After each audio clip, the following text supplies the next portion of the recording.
So first off, let's start out with what is possible if an SDR becomes a top, highly effective cold caller. What's the type of output you can expect in terms of like meeting set, pipeline generated? We could look at a context of a week, a day, a month, a quarter. I'd just love to get your high level thoughts. For sure. And I'm going to preface the rest of the show with this warning that a lot of the things I'm going to say are going to sound very different than what many people out there might believe or be saying, as far as metrics that actually matter, things that we should focus on that no one focuses on.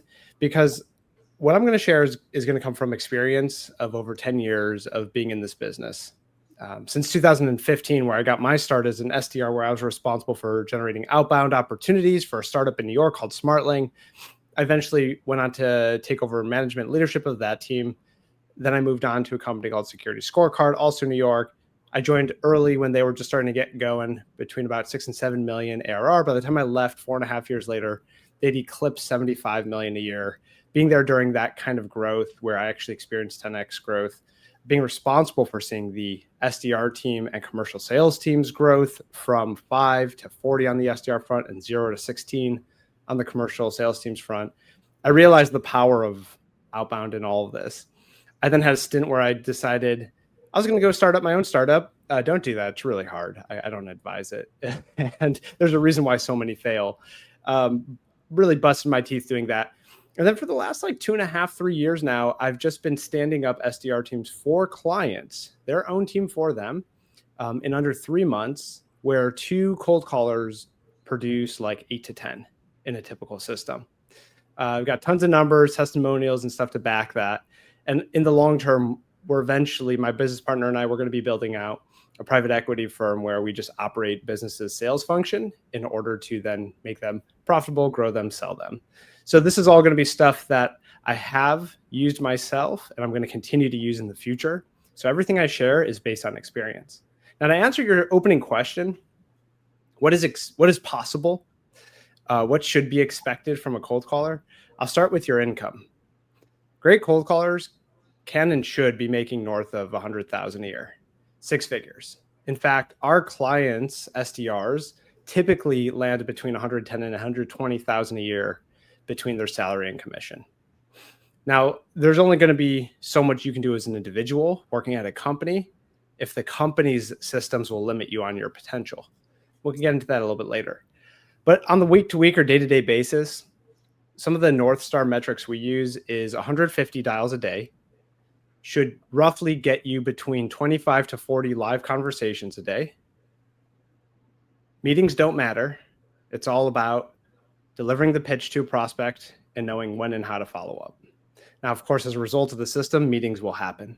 So that could be anywhere from none to 5 or 6 a day, depending on where in the follow-up process you are.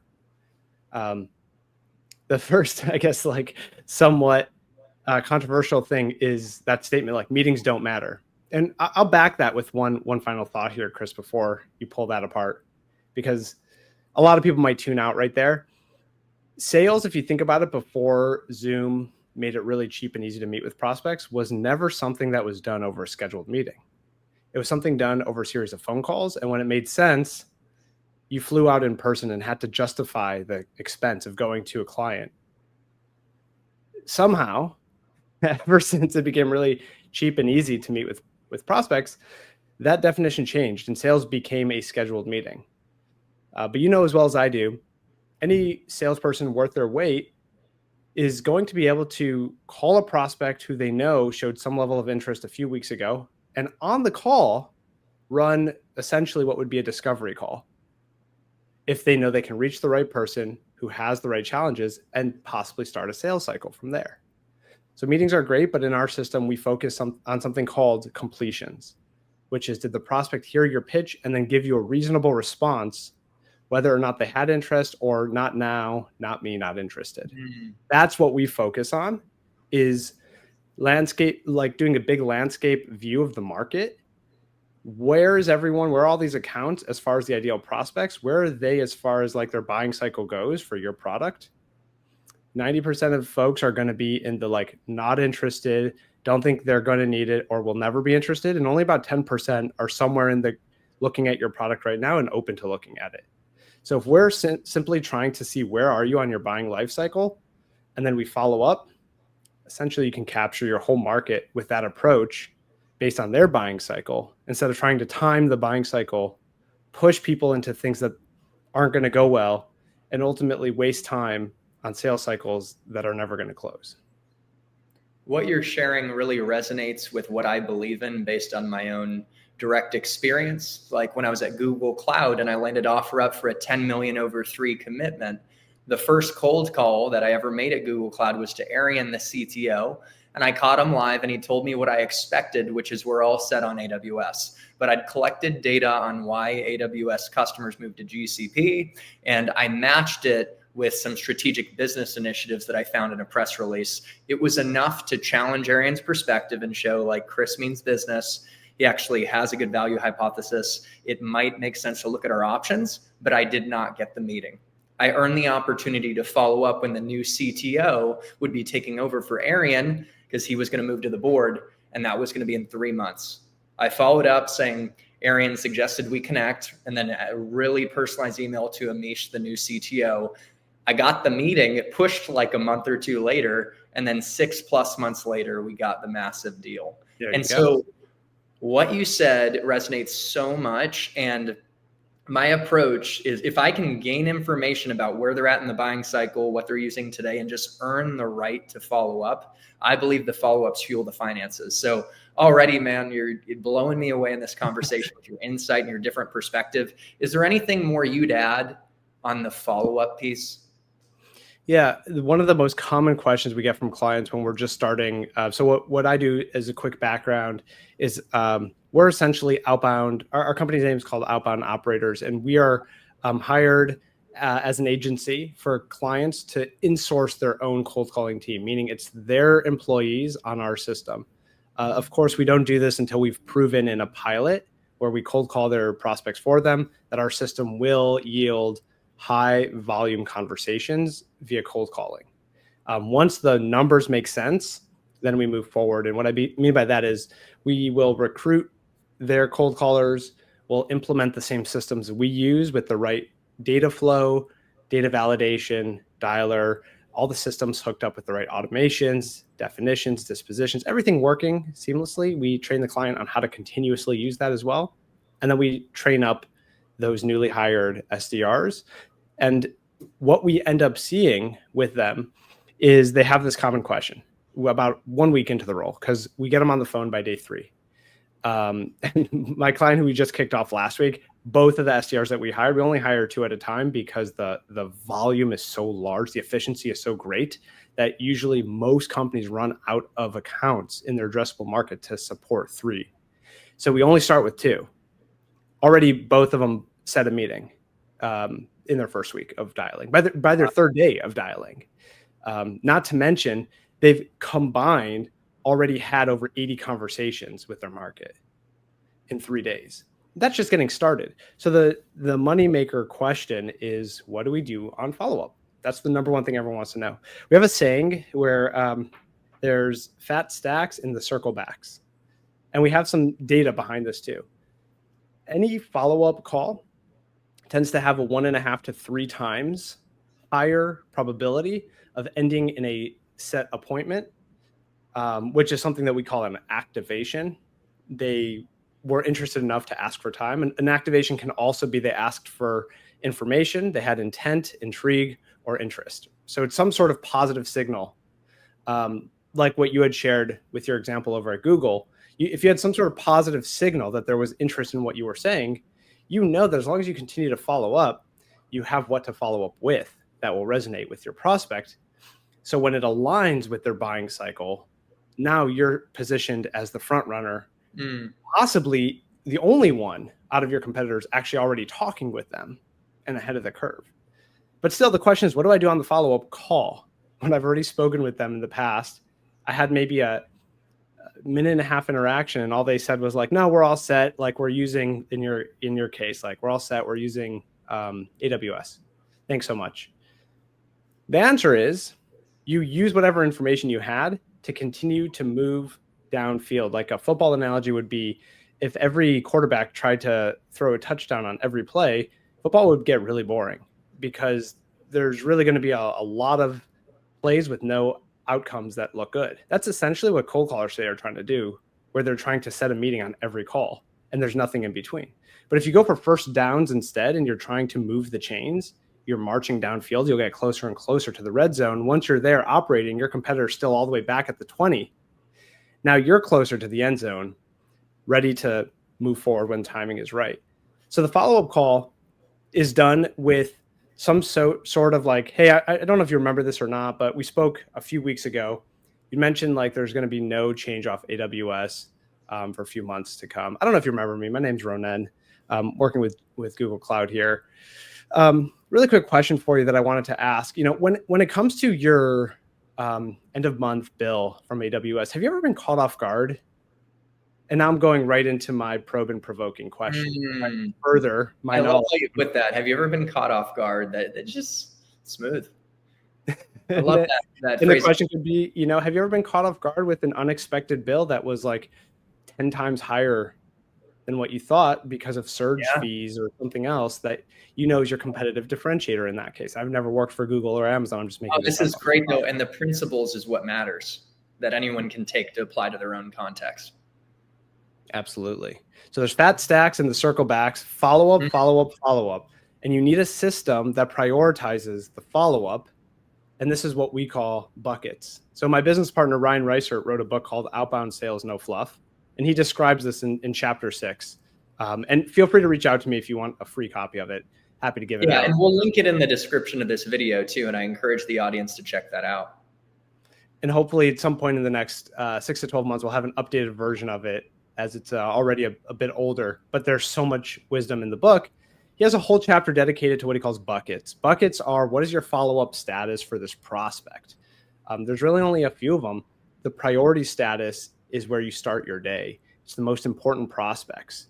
The highest priority could be the folks that you're meeting today. You're meeting in the next 24 hours, this next week. You were supposed to meet with them last week. They never showed. But it could also be the person who said, hey, not now. And you set for yourself a 1 or 2 month task to follow up with them. That's a priority. Reach out to those people ahead of your new prospects. And there's basically a series of prioritization for which prospect is closest to revenue now. You start with those throughout your day and you work your way back to the ones that are furthest away. So good to prioritize based on those who are closest to converting and those who are warm and familiar, and then working your way to the coldest. And totally. I love that expression. There's fat stacks and circle backs. Is that what it is? Mm-hmm. That's right. And I thought I was cool with follow-up fuel to finances, but yours is a lot cooler. And I like the no fluff in the book title, by the way. That's what everyone wants at the end of the day, to get right to the meat and potatoes. Absolutely. So let me see. Any other thoughts to riff on? Because I had a question for you and I lost my train of thought, but it's going to come back. But any other thoughts you want to add?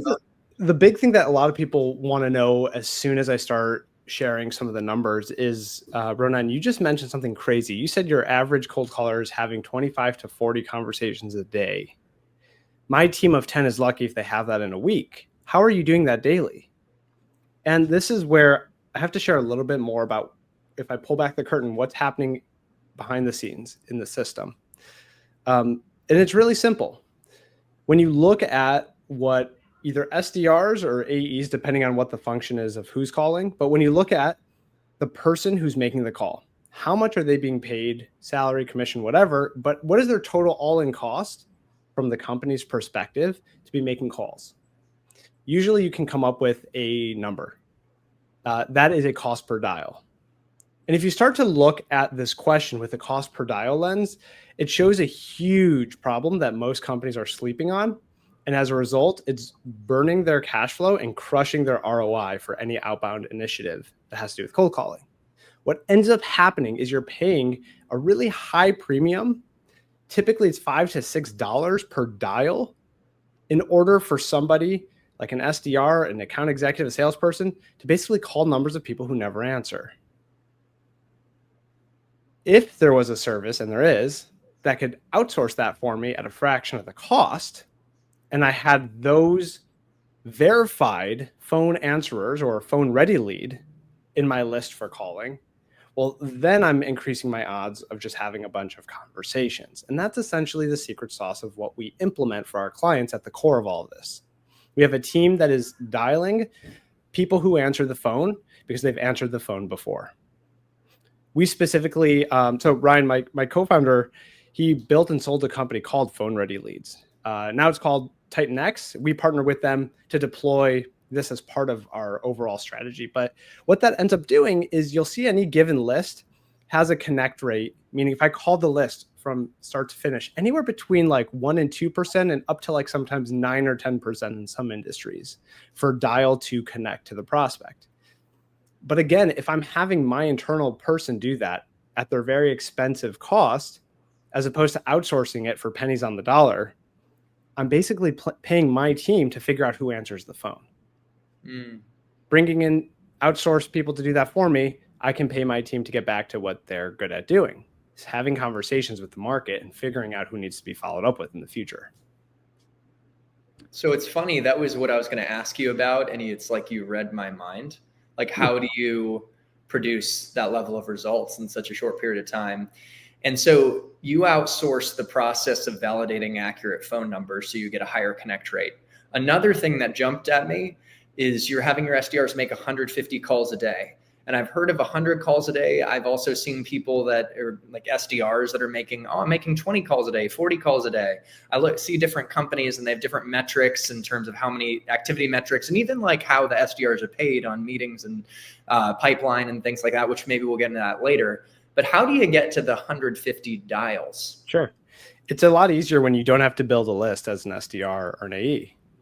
But when you take, and just to correct one small thing, it's not that we're having clients have accurate phone numbers. It's that we're having the accurate phone number that has been pulled out of a database go get checked by a human, that gets answered. Because anywhere from like 90 to 95% of a market will not answer their phone. But if you can find out who does, it's two parts. First, you need to pull the list to get the data. Then you send that to the outsourced company to tell you, of my list, if I send them 1,000, you can typically expect to get about 100 to 150 back who answer the phone. Now, once I've figured out who answers the phone, I have the cost of my data, the cost of my data validation. Think of it as like email validation. This might click a little bit more. You know, I can email anyone, but if the email bounces, that email is not going anywhere. But if I get the email bounce checked to make sure it doesn't bounce, then I can email that person. Actually, email and phone are looking more and more similar with every day that passes. Similar to how Google, your former employer, but Google as well as Microsoft and all these email hosting companies don't want their clients being spammed all day. The big telcos, Verizon, AT&T, T-Mobile, are also cracking down on spam calls. So there's also cold call deliverability that's required with the right technology. I used to use parallel dialers, which allow you to call multiple numbers at once. But what I found is there's some fundamental issues that will never go away with that tool, with that approach or those kinds of tools. So I stayed away from them. And now we only use single line dialers, power dialers. Interesting. That make sure you don't show up as spam when you're dialing the prospect. So if you couple these things together, I know that this person already answered the phone once. They'll have a 70 to 80% chance to answer again if I tried them 7 times. One of those 7 times I'll pick up. And then I'm using a line that doesn't show up as spam. And I have the list curated for my callers. So my callers aren't wasting their time doing that. There are more than enough hours in the day to make 150 dials. Where it becomes challenging is, do you have enough time to handle all those conversations? Most of our callers are having 2 to 3 hours of live conversation a day. So a lot of them tap out at a certain point because it's exhausting to have that much interaction with your market. So that becomes the harder part of it. But then once they're actually connecting, they start to get a familiar sense of the process and flow. Usually you see folks able to get to that 150 a day, of which they're having 25 to 40 conversations. So thanks to your unique approach, these callers, these companies are dealing with new problems that are better problems than before. Previously, they were banging their head against the wall, not getting any pickups, barely having conversations. Now they've got so many conversations, they just need to step up and be able to rock those conversations and deal with it. That's a good problem to have. So we're getting closer now to talking about, a framework and approach. Maybe some might call it a script of how you might open a call, frame value, and I'm sure you have your own unique approach. You already did give a nice script though on the follow-up call, which was great. Before we get up into that, some people that I come across, they're reluctant to get on the phones, and that's natural because interrupting a stranger's day is an unnatural thing. It's risky. You might get rejected, but I really believe that success is outside our comfort zone, and it's making a habit of doing uncomfortable things that failures aren't willing to do. So how would you advise someone to destroy their cold calling anxiety? I'd love to get your thoughts. This is such a good topic. It's something I struggled with. I'll just share like the very first cold call I ever made. I called the prospect answers. It was a CMO. I was selling to marketing leaders, and I was so nervous. I remember my heart rate was jacked. There's a funny phenomenon actually where when you have an experience of like heightened anxiety, some people's IQ will drop by like 20 or 30 points. This has been studied. I've experienced that. And you literally just become stupid. It's crazy, but Yeah. It's true. And so there I am on the phone. I'm like, person answers, and I had spent maybe 3 weeks or a month getting onboarded. So there I'm on my first call. Guy goes like, "This is Chris," and I'm like, Chris, I'm Smartling calling from Ronan. No, I mean, my name is Ronan, and I'm calling from Smart." And I'm just like, "Oh no, bail," and I hung up. I just hung up right there on the prospect. You hung up on yourself and the prospect. And you so know what? Nervous. I've heard that. It's crazy that happens. And so going from there to like now, I'm at a point where I don't mind calling. In fact, what we do for clients is we do a pilot. So I've called for dozens of companies in the last 6 months alone whose product I didn't know a week before the pilot. And now I'm calling their prospects CFO, CMO, CEOs, founders, you name it. I've called it. Every industry, every persona type. The difference was 2 weeks. I'll tell you what happened during those 2 weeks. So my CMO, my boss at that company where I got my start, he was not so happy with like the results that were coming out of our team. So of course, what does he do? He incentivizes us with the competition. And he says, "Hey, I'm going to have a SPIF, a sales performance incentive for fun." And he's like waving around an Amazon gift card. He goes, "There's $250 loaded on here. In the next 2 weeks, whoever leads the team in dials is going to win this. One caveat, you've got to make at least 100 dials a day over the next 2 weeks." I'm super competitive. So I was like, all right, I'm going to do it. And by the way, we were like punching numbers into a phone with a headset, reading off of a Salesforce list at this time. So I'm like punching 100 numbers into the phone. And every day I showed up early. I stayed late. No matter what I did, I aimed for 120. I thought if I do 20 more than the goal, I'll beat out everyone else. After that 2 week period of time, I had no more fear of picking up the phone. I never again struck. Not only that, I also discovered that I was much quicker at responding to certain situations because I started to understand and see the patterns. I understood that there were only going to be a few kinds of objections I'd ever hear, and I knew how to respond to them. I hate to say it, but the answer to how do you destroy your call reluctance is you got to get exposure to the thing you're afraid of. You can talk to anyone in the world of psychology that deals with phobias. I actually have a really good friend. He was one of my groomsmen at my wedding. This is what he does. He's a therapist and he works with people with like really odd phobias. It's kind of cool, but fascinating. And he told me, because I asked him this question once when I was prepping some training. I'm like, "Hey, so help me out. Cold callers are afraid of cold calling. What would you do?" He's like, "Exposure. It's all about exposure." So how do you gradually, but not linearly, exponentially increase the exposure? So if the hardest thing for me to do is make one call today, just make the dial. If the next hardest thing for me to do is have my first conversation, have the first conversation. Just try to get just outside of your comfort zone. We know from Chemekny, who does the research on flow, that flow, the state of like where you're perfectly challenged to your skill level and you're just entering the state of pure bliss and excellence in terms of like what you're doing, is only 7% more than your ability. It's marginally ahead of what you're capable of. So think of it that way. If once a day I push myself just a little bit ahead, over time, that's going to exponentially grow. And usually 2 to 3 weeks down the line, you'll have no problem with it. It only takes a few weeks. If you're committed to just one day at a time, one foot in front of the next, I'm going to push myself a little bit more and a little bit more and a little bit more. Tech sales is an amazing career path where you can make as much as doctors and lawyers without having to cut anyone open or work ungodly hours.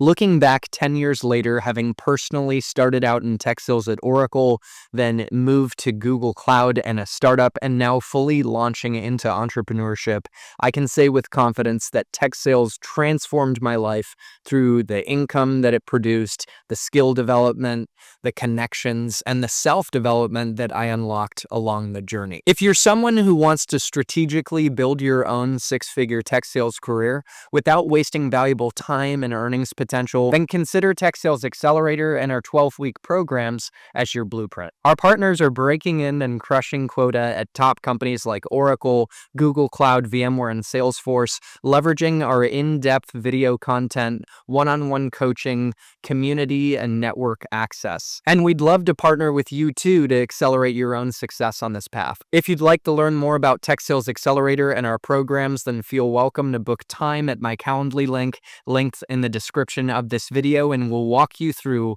all the details. Or just download my free cold calling system that's going to help you crush the phones quickly, also linked in the description of this video. All right, let's get back to the episode. So let's put that first foot forward and get to the opener.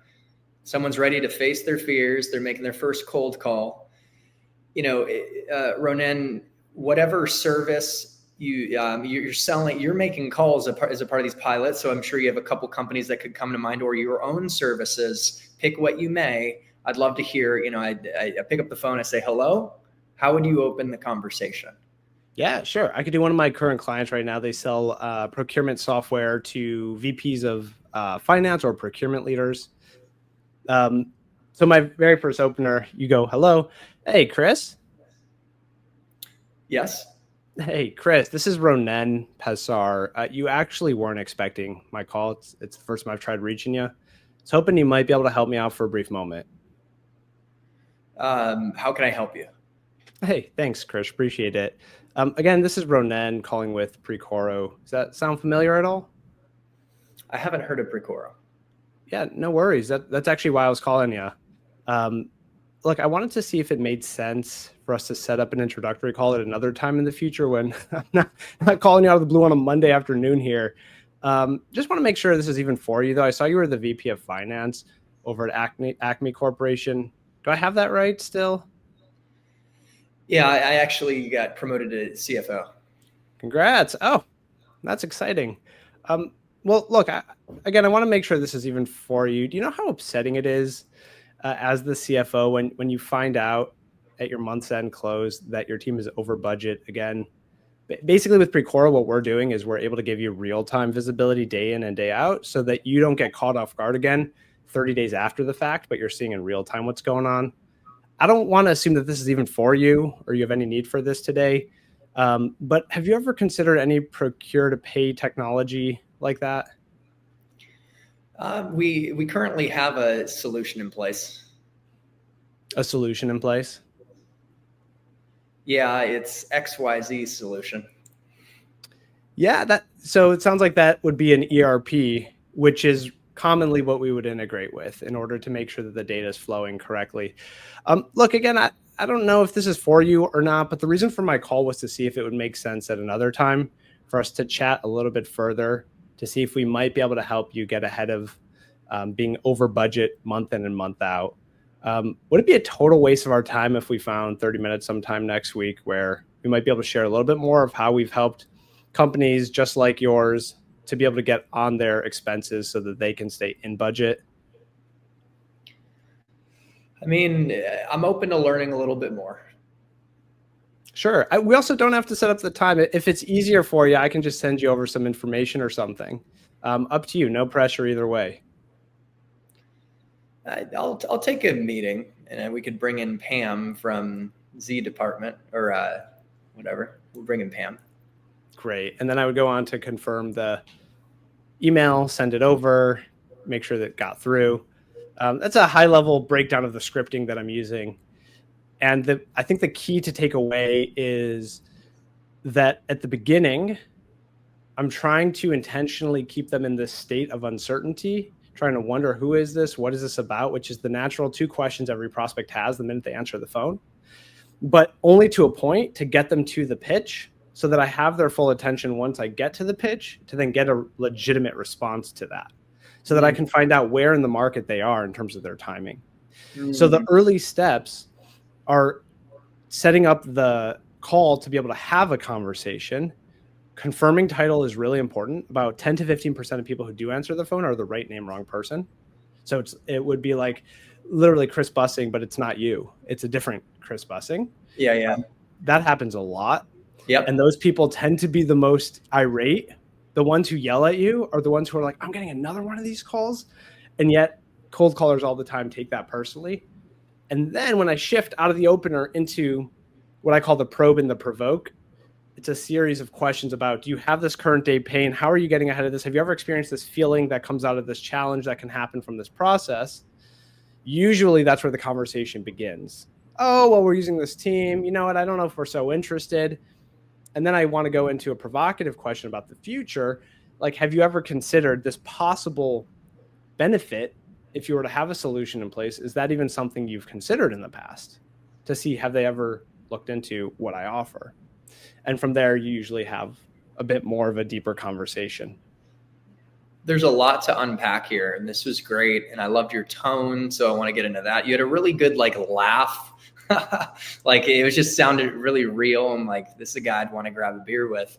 Now you pulled back when I said, which I could have said, oh, just send me info. And so that was interesting how detached you were. Maybe we could land on that for a second. Like, tell me about oh, I could send you information, because usually people are coached up. Don't let that happen. Get the meeting. Yeah, this comes down to what I said earlier. Like, meetings don't matter. It's an important process. It's an outcome. What matters is that I can learn something about the prospect, figure out if there's any genuine interest or not. But the more I become essentially like thirsty, trying to pursue this person, I'm going to come off as desperate.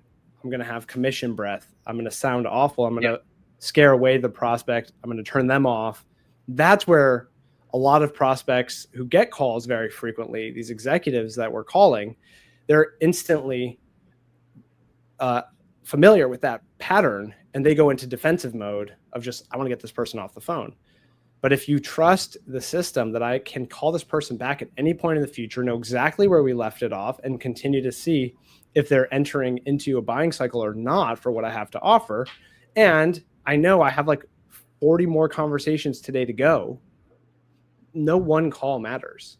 And it is a detachment from that outcome. One of the most important things is to not be so damn connected to the outcome being a meeting. That would have would have been a really valuable call. I might have marked that as in your case, we went all the way through to the meeting. You were a very generous prospect. But where that usually goes is the person saying something like, yeah, why don't you send me some information? Yeah, I debated that, because realistically, I probably would have just said, send me info. Totally. You're right. Yeah.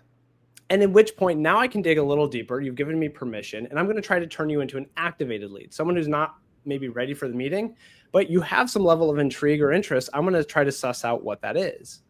And so I would say something like, hey, it sounds like you might have some level of interest here, or you're just being really polite and asking me to get off the phone. But was it around the staying ahead of your budget so you're not caught off guard month in or month out, or is it something else? Tell me a little bit more about what's going on there. I want to try to suss out, where is the pain point? What is going on, for how I can specifically help you in the future, so that when I do come around to sending that high level email, following up in 2-3 weeks, maybe following up in a month or two, depending on the timeline, maybe getting the referral if it's not him, but it was Pam who I should speak with. I want to know, where do I pick it up from next to go for that next first down? And now we're marching downfield. We're getting closer and closer to the red zone. So if I said, send me more information, you would have asked a probing question to understand the specific area of interest, a specific pain point you could align to, so that the follow-up, when you do follow up, which could be email, could be a case study, and something useful is relevant to the specific area of interest. So you're not letting them get off the hook without getting a little more context. Is there anything you would adjust to my perception of what you're doing, or anything you would add in terms of what, like, say, even the email follow-up might look like specifically? You nailed it pretty well. The one thing I would add to that is that I do want to understand what specifically was it that caught your attention. And is the email just a bluff? Is it a brush off? One way I tease that out is I'll say something like, if I think it's a brush off, hey, Chris, I've been doing this for a while and I'm still waiting to hear back from all those people who I emailed. Would it be a totally awful idea for us to find time instead next week? Something magical happens when you ask a prospect for time. They give you more information. They tell you why not. So asking for time is often a key to going deeper into the conversation, because then they'll say, no, like, I think we're all good with this because we already have a system that does what you mentioned pretty well. I have complete visibility into my daily spend. Oh, well, you didn't mention that before. That's cool. How are you doing that today? Are you using something like a built-in module that Oracle or SAP have, or are you using like a new age AI P2P solution like what we're doing? Now I can start to take those paths. And this is where having some fundamental product knowledge is really important, because at this point, if I have a little bit more knowledge on my industry, my product specifically, this is the point of the call where I can use that. Otherwise, if you say, no, this actually sounds somewhat interesting. Yeah, just start with that email though. Timing's off. It's not going to be now. The follow-up arguably should happen at this point from the sales rep who owns the account if I'm an SDR and I don't close deals. Because it's that person, like you said 30 minutes ago, when you're the one as the sales rep making the call, sending the email, you know how to handle those next detailed parts better than a sales development rep who's not responsible for closing. They're not trained on discovery, but the sales rep is. So the sales rep can begin the process at that activated lead before a meeting is set and continue to own the lead from there. I mean, wouldn't it be wonderful as a sales rep if you knew your SDR produced for you 10 to 15 of those a week? Usually as an account executive, you never expect anything to come from your sales development reps. When I was at Oracle, that was the case. Oh, God. Google Cloud. Most recently, I just went all in as an entrepreneur trying to do similar things to you, Ronen. And so I'm excited. This is week 2, going all in on the podcast and everything. But in my last role, I was the second founding account executive at a Korean startup, but for the US business, and I self-sourced. So we had one SDR that, gosh, like, he sent emails that were so bad, I thought it would actually actively turn prospects away. But he actually grinded, and it's amazing what you can do if you just like make a lot of calls. But yeah, I will be honest, a lot of account executives don't expect much from their SDRs. So what you're doing to go in to create an amazing SDR, basically empower these SDRs to produce results. That's really powerful. The words are eluding me, but I love your approach, man. And I would be so refreshed is what I'm getting at. If I got how many, qualified, like not even meetings, but you said 13 to 15. Yeah. If every day you're getting 1 to 2, maybe 3 or 4 activated leads, someone who has some level of interest, it's an ideal title at one of your named accounts. What would you do with all that? You would have a top of funnel pipeline for yourself to work with that is closer to being in a buying cycle. And you know exactly how to handle all of those prospects, regardless of what they reply to you with. Yeah. I've had 150 plus podcasts and you've come in and brought fresh perspective that I haven't heard before. So, what more could I ask for and what more could the audience ask for? This has been awesome. And we're going to keep rolling on cold calling. I'm managing the time. I think we got about 21 minutes left, but there's something to be said for hanging in there on a cold call. Even now, I do sometimes do some live cold calling for the channel, and I'm going to continue to. And I noticed this internal alarm in my head, and it's my own self-sabotage to get off the call, or to like there's a ticking clock. Someone gives an objection, or maybe, and there's always an opportunity to ask another question and gain some more information. And you kind of did that earlier to get more context before you got off the phone. So how do you think through just the art of hanging in there and knowing when to like hang in there and ask more questions versus when it's time to hop off? It's tough because it's all going to be dependent on the situation. True. Overall, that category of skill is what I call situational awareness. You've definitely developed it in sales cycles when you're doing more intimate, deeper calls. But on the cold call, there's a similar version of this where it's like, are you picking up on the situation right now? Can you read the nonverbal cues within the call? And one of those nonverbal cues is like, it's the polite prospect who's not hanging up, but they're like not giving you anything. I usually just have a baseline rule of thumb here that definitely can change depending on the situation, but 3 strikes and I'm out. So if I've tried 3 times to go deeper, further, or I'm maybe doing something that I call a problem pivot, I'm going from this challenge that they said they're good on to the next challenge, and they said they're all good on it, and the third one, I might say something where I'll end it by just breaking the fourth wall.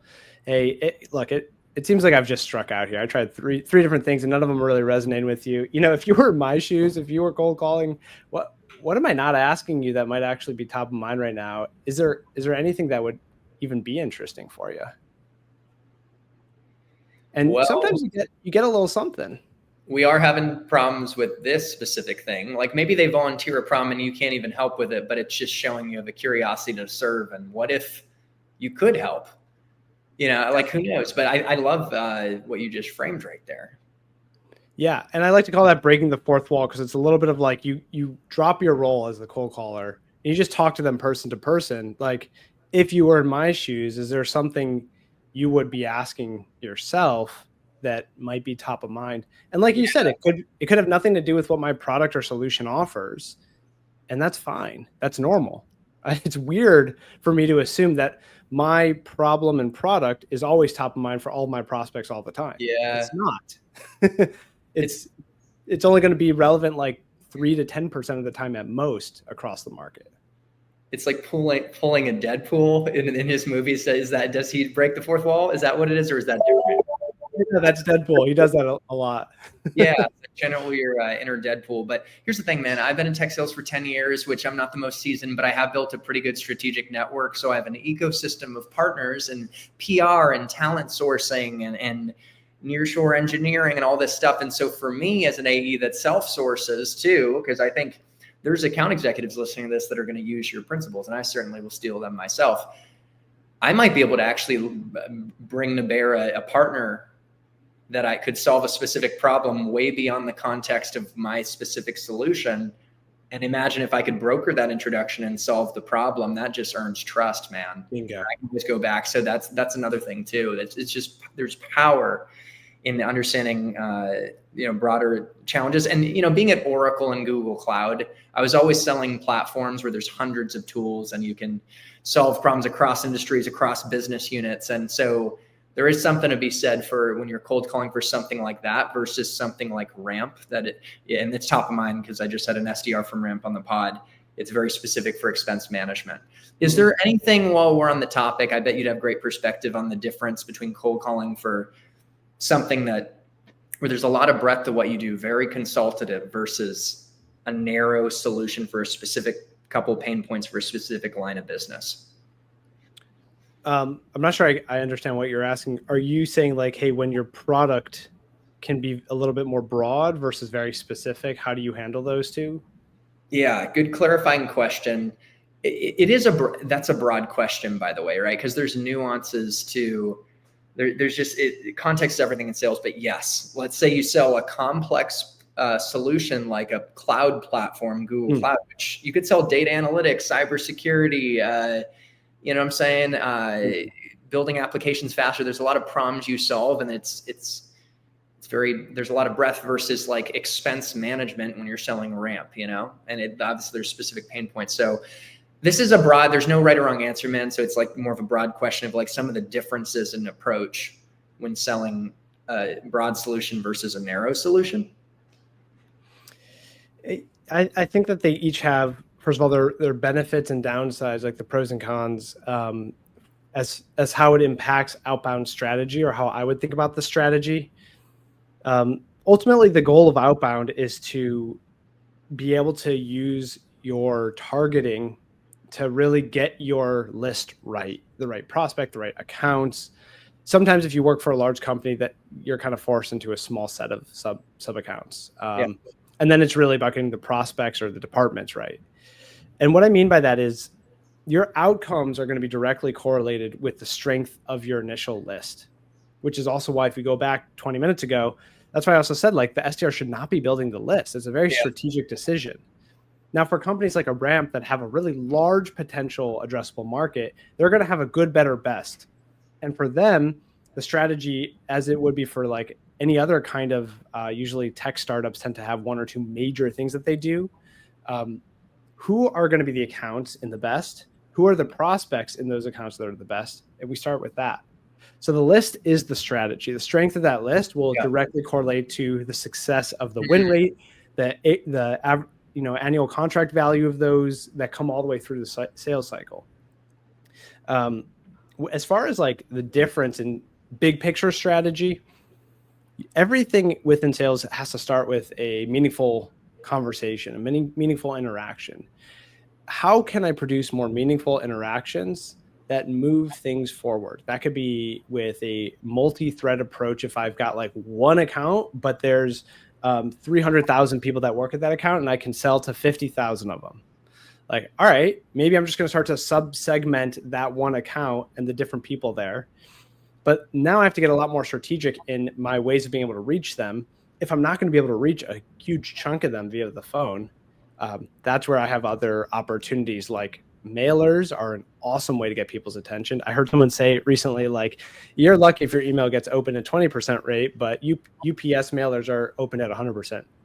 So it's like, okay, is that going to be a great way to get someone's attention? And then, of course, you've got events, email, LinkedIn, all sorts of other things that can allow you to create like a multi-channel approach.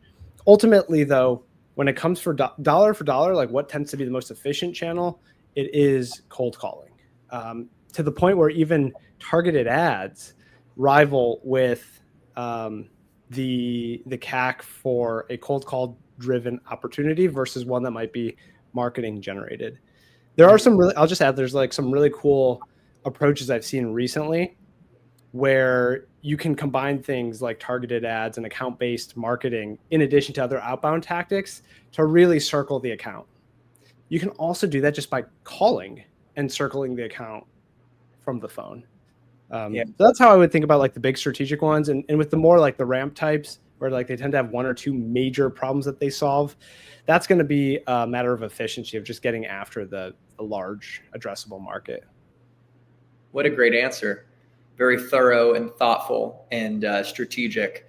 So also like marrying marketing and the SDR function can be powerful. If you have, I've heard of like speed to lead, if you have like inbound leads, people downloading white papers, or maybe they're attending events. And if the SDRs can be aware of leads and can engage with them quickly, that's powerful. Obviously, close loss campaigns are really powerful to convert to revenue. And so is there anything you'd add on like the relationship between marketing and SDRs and specifically cold calling? It's a good question.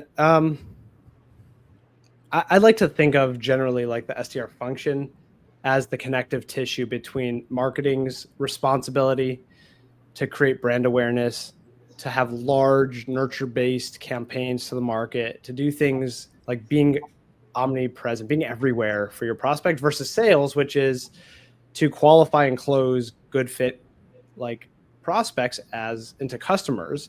The SDR function sits right in between. And if you think back to like this concept of using lead statuses to decide the priority of a follow-up, really in SDR, what they're doing is on every conversation, they're deciding how far to the right to the sales side are they, how far to the left staying within marketing are they. And sometimes it might just be like, this is going to be a full nurture. We have no sales opportunity possible with this contact. I had a conversation with them, kick that one back to marketing to just keep them in our orbit. Now it's off my plate as an SDR. Or the alternative, hey, this is a really activated lead. Let me hand this over to the account owner who's going to continue to do the follow-up to try to create a opportunity. So really the SDR is that connective tissue to make marketing more effective and sales more efficient. And to be able to know, when do I kick things back to marketing? When do I kick things over to sales? And what do I keep in my view, on my desk to continue to do the follow-up and the work on. So we've got 10 minutes left. And as we round out, I just want to go back to the cold calling, which has been amazing, to talk a little bit about tone. And I might take us through again, like you crushed it, man, and just dissecting a little more the different components, and maybe an objection. We'll see what we can do in 10 minutes. And I want to make sure to round out with your vision, and kind of hit on what you're up to, but with some final calls to action. So can we talk about the tone? Like, you have a great tone when you're delivering, but for new cold callers, how should they think about the type of tone that they can show up with to be effective? So anytime we talk about tone, I like to quote a study by Albert Mehrabian. He was a UCLA professor who wrote a book called The Silent Messages on his research. His research has now been largely misused across the board. And he came up with something called the 55-38-7 rule. What the rule really means, and how people have misinterpreted it, is that when someone is unsure about whether or not they should trust a message, this rule tells us where they look, what nonverbal cue do they rely on to decide believable or fake. Should I not believe this? 55% of the time people will look at body language, 38% it's tonality, what they hear, and 7% of the time it's the actual meaning of the words. So that rule kicks into play when someone isn't sure if they should believe a message. I'll give you a perfect example of this. If the CEO of your company shows up in front of a company all hands meeting and he's like out of breath, maybe sweating a little bit, and he gets up there and he goes, listen, everyone, I just got out of a finance meeting. You have nothing to worry about. We're good. We've got like 16 months of runway. No one's going to be laid off. We're done with that. We're all great. Back to work.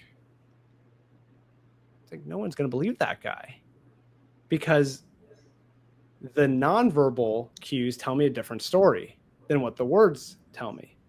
So on a cold call, this thing happens too, but it usually happens on the earliest part of the call, within the first 15 to 45 seconds, maybe the first minute, when I still haven't established any sense of any baseline trust. The prospect is still wondering, should I trust this message or not? So tonality has its greatest impact in the earliest part of the call and less of an impact on the end of the call. And when we think of like, what is good tonality? What is tonality? There's lots of things that you can look at. There's some good TED Talks on this too. But one of the ways I try to simplify it for clients is to think about two elements: your pace, slow, fast, and your volume, loud, quiet.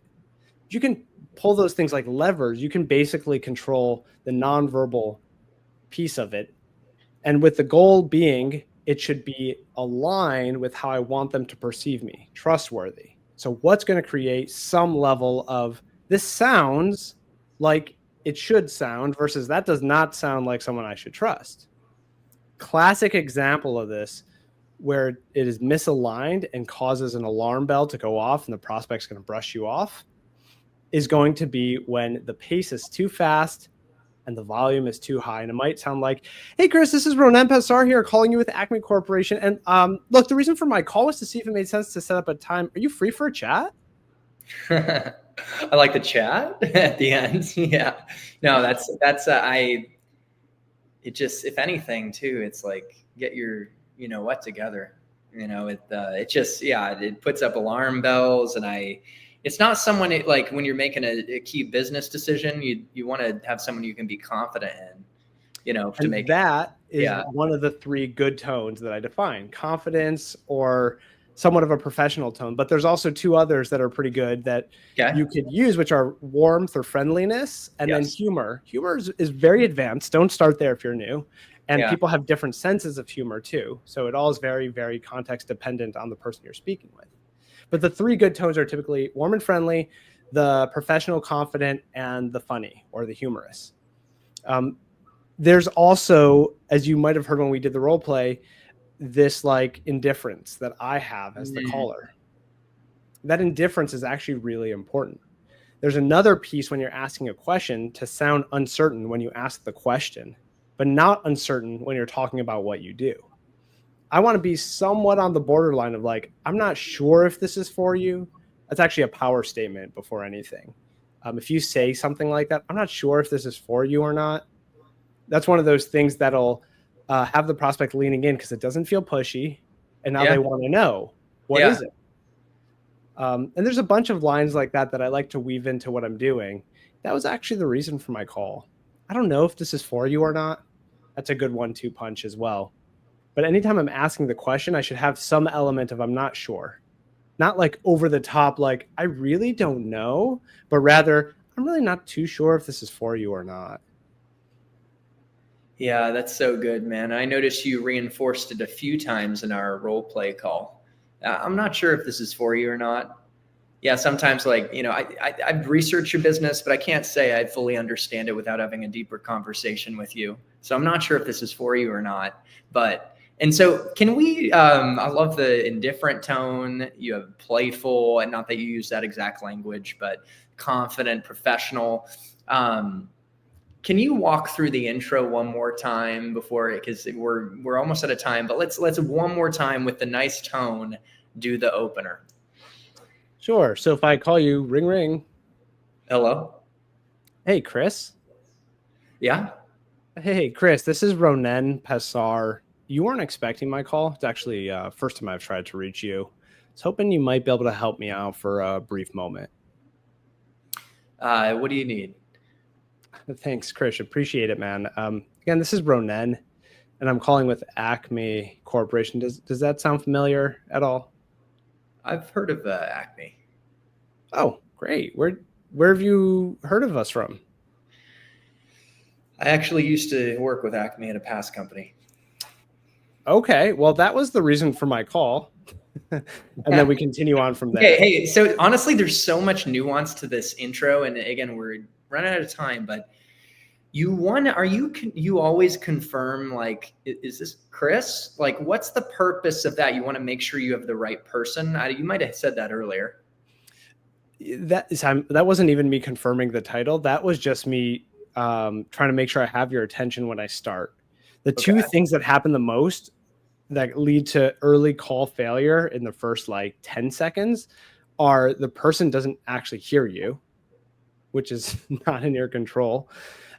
Maybe they're doing something else, and they don't understand you. Like literally, they can't understand you because you're speaking too fast, too quiet.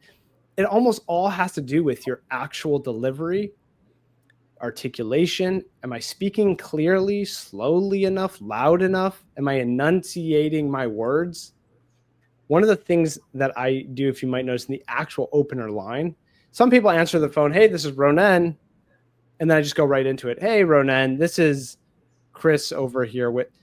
Now other people just say hello. And then I confirm their name before I get into it. Hey, is this Chris? Or I might say, hey, Chris. And 100% of the time they'll say, yeah. Or like, yeah, who is this? Hey, Chris, this is Ronen Passar. You weren't expecting my call. It's actually the first time I've tried to reach you. I was hoping you might be able to help me out for a brief moment.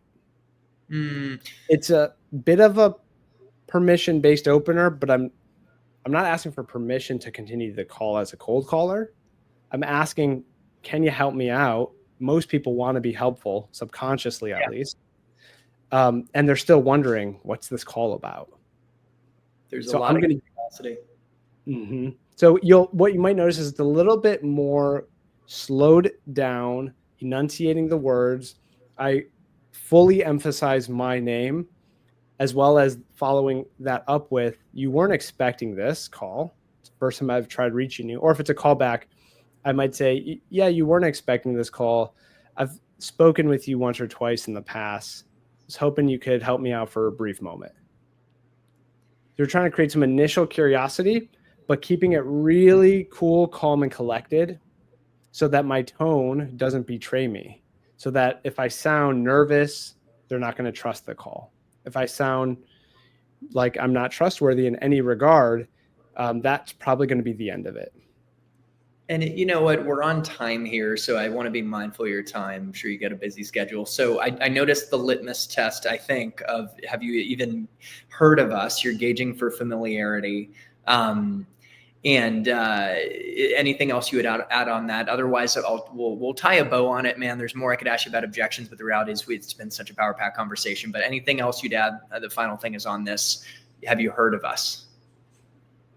The purpose of that is to lead into, because they're usually going to say no, or maybe I have, but it's to just lead into the reason I was calling you. I'm trying to hook it into the next piece, which is to come in with an ask. The reason I was calling you is to actually set up a conversation at another time in the future when I'm not calling you out of the blue here on a Monday afternoon. And now I'm going to title confirm, check that I got the right Chris. Just want to make sure this even makes sense for you, though. I had you as the VP of Finance over at Acme. Is that right, Chris? Are you still in that role? Yeah, I am. So you're confirming the role, and you're even seeing if it's right for you. And the final thing, though, is you're framing like a pain point as a hook to get the meeting from there. If you do confirm he's in the right, and obviously – I see your reaction. I don't want to put words in your mouth, right? Yeah. Manage time because I know we got to wrap up. But any final thoughts then on that next step? You confirm the role, and then From there, now I'm able to enter into the actual pitch to see if it's relevant, knowing that I have their full attention, they're listening, and whatever response they give to me is going to dictate the rest of the conversation. So that's the point where my pitch comes in. That can be done with a probe and a provoke. Some sort of provocative question about the challenges they may experience. It doesn't really matter exactly how you do this part, as long as it creates that conversation point for them to understand a little bit more about what you're calling about, so you can go off of that. Ronen, you certainly hooked our conversation, our attention today, brother. You crushed this. This was amazing. I can't wait to float this out in the YouTube sea to help a lot of people with their cold calling and companies too. So any final thoughts on where people can find you? I mean, I'll link your LinkedIn, books to check out, and who your services are for. I just want to end on that high note, and then we'll tie a bow in the conversation. Yeah, I appreciate that, Chris. It's super fun being on your show today. So thanks for having me. I'm very active on LinkedIn. You can find me there, but also the website is outboundoperators.com. Yeah. My business partner, Ryan, and I basically help CEOs and sales leaders install a high conversation, like capacity team, a small lean team that does a lot of results for folks who want help with their outbound. So if you're not sure, that's why we run pilots and why we have calls with people to see if it even makes sense for them. There are some pieces there that really matter, specifically like the size of your addressable market is one. But we're helping companies stand up super lean operations of high-performing SDRs. And Ronen, the final thing I'd say is a lot of my audience are 20 to 30-something sellers, aspiring SDRs, current SDRs. I've seen your posts where you're looking for SDRs to join your team and have the unique opportunity to learn from you. So guys, if that's you, make sure to follow Ronen on LinkedIn and check in on those opportunities. So Ronen, thank you for generously sharing today so much inspiration, insight, and actionable tips for the audience to apply. And to the audience, thank you for showing up to your success in tech sales and in life. Happy selling and happy living. And we'll see you in the next one. Thanks, Ronen. Thank you. Cheers.